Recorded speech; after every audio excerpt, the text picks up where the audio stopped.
وصیت 47 کفارت مجلس.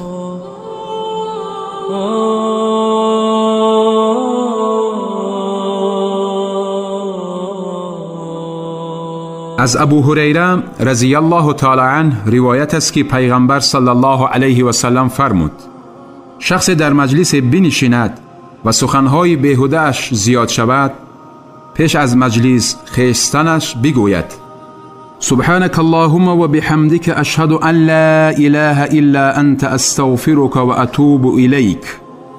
پاک هستی خدایا، ستایش تو را.